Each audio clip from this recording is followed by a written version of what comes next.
સિંગવડ તાલુકાના અરોડા ગ્રામ પંચાયતના તલાટી શ્રીમતી શીતલબેન ખાંટ અરોડાના જાગૃત નાગરિક દ્વારા માંગેલ આરટીઆઈ દ્વારા માહિતી 7 મહિને અધૂરી માહિતી આપીને બાકીની માહિતી માટે ગલ્લાતલ્લા કરતા હોય છે તેવું અરજદારે જણાવ્યું હતું।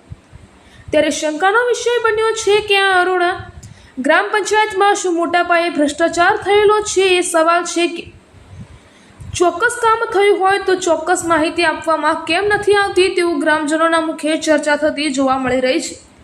મળતી માહિતી અનુસાર ગ્રુપ ગ્રામ પંચાયત અરોડા અરજદાર ગણપતભાઈ દ્વારા પંચાયત પાસે માહિતી માંગવામાં આવી હતી। અમારી અરજી કરેલને 7 માસ થઈ ગયા છે, તેમ છતાં પણ અમને અધૂરી માહિતી આપવામાં આવી છે અને બાકીની માહિતી હું તમને 3 દિવસમાં આપું છું તેમ કહીને 20 દિવસ કાઢ્યા છે, છતાં પણ ગલ્લાતલ્લા કરી રહ્યા છે એવું અરજદારે જણાવ્યું હતું। ત્યારે શંકાનો વિષય બન્યો છે કે આમ તલાટી માહિતી આપવામાં વિલંબ કરે છે તો શું મોટા પાયે ભ્રષ્ટાચાર થયો હોવાની શંકા ગ્રામજનો વ્યક્ત કરી રહ્યા છે અને 7 મહિના થયા છતાં પણ હજુ સુધી માહિતી આપવામાં આવી નથી। ત્યારે માહિતી અધિનિયમનો તલાટી કમ મંત્રી દ્વારા દુરુપયોગ થઈ રહ્યો હોય તેવું જોવા મળી રહ્યું છે।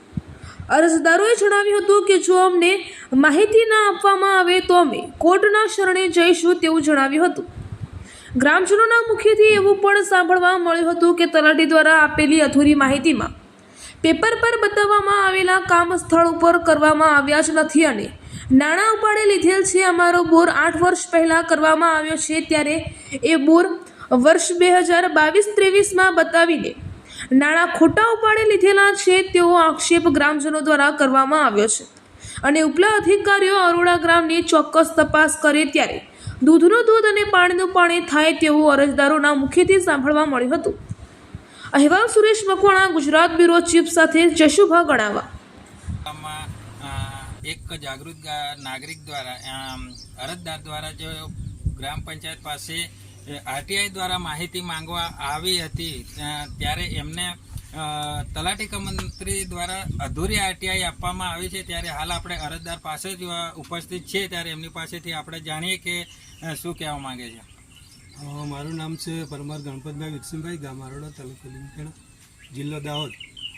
મારી રજૂઆત એ છે કે મેં મારી ગ્રામ પંચાયત આપણે આરોડાના વિકાસના કામોની જે માહિતી માંગી હતી એ માહિતી 7.5 કે 8 માસ થયા પછી આપવામાં આવી છે, તે પણ અધૂરી છે અને અધૂરી માહિતીની અંદર બી કામોની અમુક ટકા ચકાસણી કરતા કામો ખોટા માલુમ પડેલ છે અને બાકીની માહિતી તલાટી આપવામાં 3 દિવસનો વાયદો કરી આજે 20-25 દાડા થવા છતાં હજુ આપતા નથી અને ખોટા વાયદાઓ કરે છે।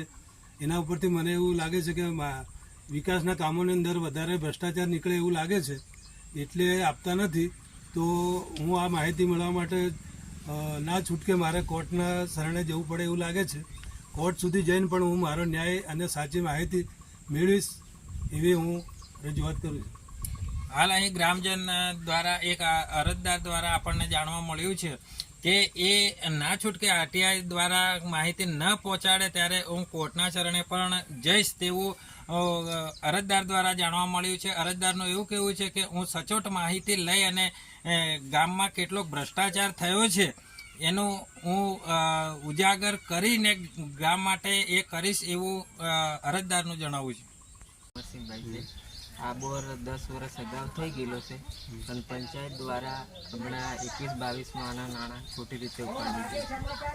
મને કોઈ જાણ કરેલી તમે? આની મને જ જાણ જ નથી કે આવું કરેલું છે, આ તો હમણાં માહિતી મળે તો ખબર પડે।